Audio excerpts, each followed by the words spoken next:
doorashadaas waxay u egtay mid qaangaara oo dimuqraadiyadda muudsay siday u fiican tahay marka nimankan meesha degan waxaad moodaa inay dadkaba ka horeeyaan lama filayo inay sidaa nabadgelyada u dhacdo marka waxaan aada ugu hambalyeynayaa madaxweynihii hore gaas doorashada iyo xil wareejinta uu sameeyey waa dimuqraadiyad innaga horena somalilandna waxbay inoo tahay waxay meel soomaaliyeed ka agaaga baashe cali jaamac in madaxweyne ku-xigeenka la doortay ee maamulka puntland madaxweyne ku-xigeenka ka wuxuu ka soo jeedaa deegaanada somaliland siiba gobolka sool in arrintaasi ka waran waxay ku keeni kartaa dee waa dhici kartaa inuu dagaal qaado waayo ninkan waa nin jabhada oo ilaa kalshaala kasoo dagaalamay marka waa dhici kartaa dee inuu dagaal qaado isagu markaa sababtana innagaa le oo inagii tukanag weerar ku qaadnay eedda innagaa leh in layna weeraro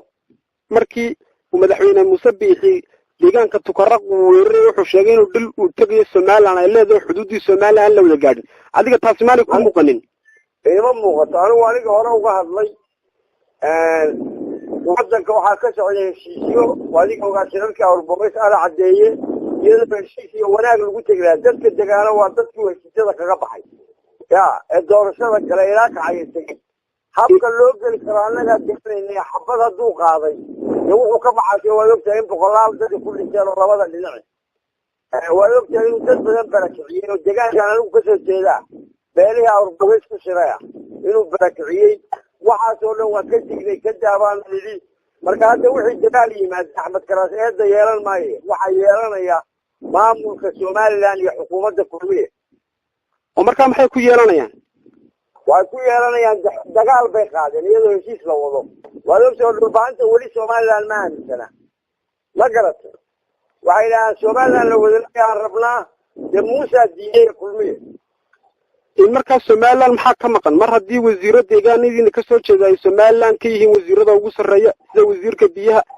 taas maana idiin muuqanin looma muuqate saabi qaybsi baa loo muuqday iyo in distoorka la furo aniga waxa laysiiya mar rabe waxaan wadaleenahaan doonaynaa in midda kale in madaxweynaha maamulka puntland ma ku muuqata adigu inuu arrinkii markii hore madaxweyne gaas uu kusoo wajahayay somaliland dagaalka uu wax badan ka bedeli doono madaxweynuhu ma ku muuqataa madaxweynaha laftiisa cusub waxaan anigu ka rajaynayaa inuu qaab nabadgelyo maro oo uusan wadadii muuse marin iyo gaas mareen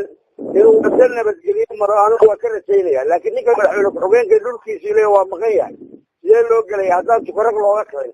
haddii tukarag looga kaco axmed karaas way naga hari lahaan u malayna madaxweynaha somaliland imika talada dalka wuxuu hayay muddo sanada in adigu waxaa tahay nin somaliland xoogaal wa balsey kula muuqataa hogaamintiisu waa mid dhinacna ka fiican dhinacna ka xun dhinacna ka fiicanto waa ruusheeg oo kula odhanaya aroorta odhanaya daarood waa leynaynaa ama waa baabiinaynaa ama waa kan ama way nagu soo duuleen been noo sheegi maayo sidii madaxweyneyaashii hore dhinacna de uu ka xuyo dalkii dhamaaye wada socday ayuu kala kiciyey oo siduu u kala kiciyey markaa de wuxuu u kala kiciyey so dagaalkii fara kuma qaadin haddii ayna ku isaguma samayn soo muu diidin in commissionkii iyo doorashadii commissionka la bedelo soo tallaabo kastoo dalka faa'iido ulahayd muu diidin oo muu oran sheegayo baan anigu taga walba siinaya adiga maanay kuu muuqanin xuduudda somaliland inay ciidanka somaliland joogaan siday doonaha ku tagaan adiga miyaanay kuu muuqan harti waxaynu ka dhiganahay muuse abukar iyo maxamed abukar muuse abukar iyo maxamed xuduud la dhex dhigayo adiga miyaanay kuu muuqan inaanay yeeleen anna aanay yeelaynin xuduud aniga waayo dhaqaalahayguma boosaaso ku xidhaya nolosha lacag somaliland halka kuma haysto dhaqaalo kama helo boosaaso ku noolahay adiga miyaanay kuu muuqan isaaq la kala goynayo qaarna la geynayo burcana la raacinayo garowe qalna la raacinayo marka haddii nabadgelyo noqonayso annagaa soo xidhan lahayn xadkayaga haddii heshiisa lala galo laakiin anaa ciidama geynaya oo ciidamadii naataa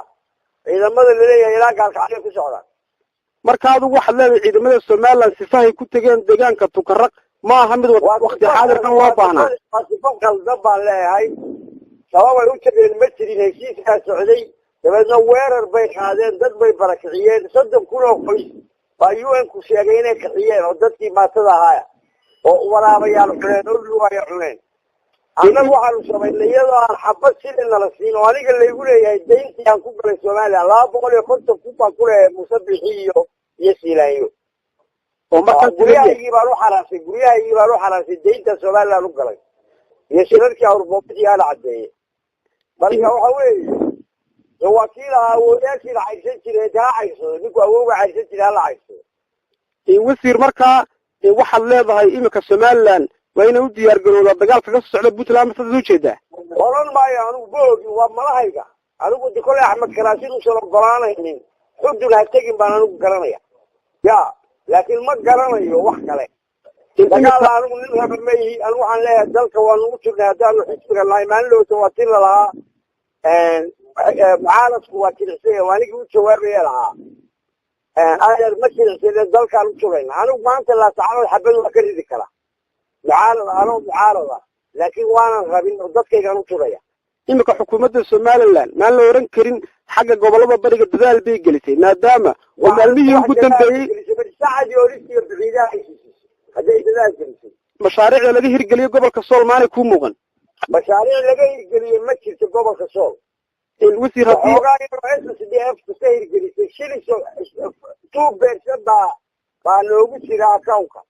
وعشان مليون سنة في 5 مليون ببروتيك الفضة على الوضعية مرنا محمود حاجة استعمال مرنا هذا المسبح استعماله يناير في زمالية الدولة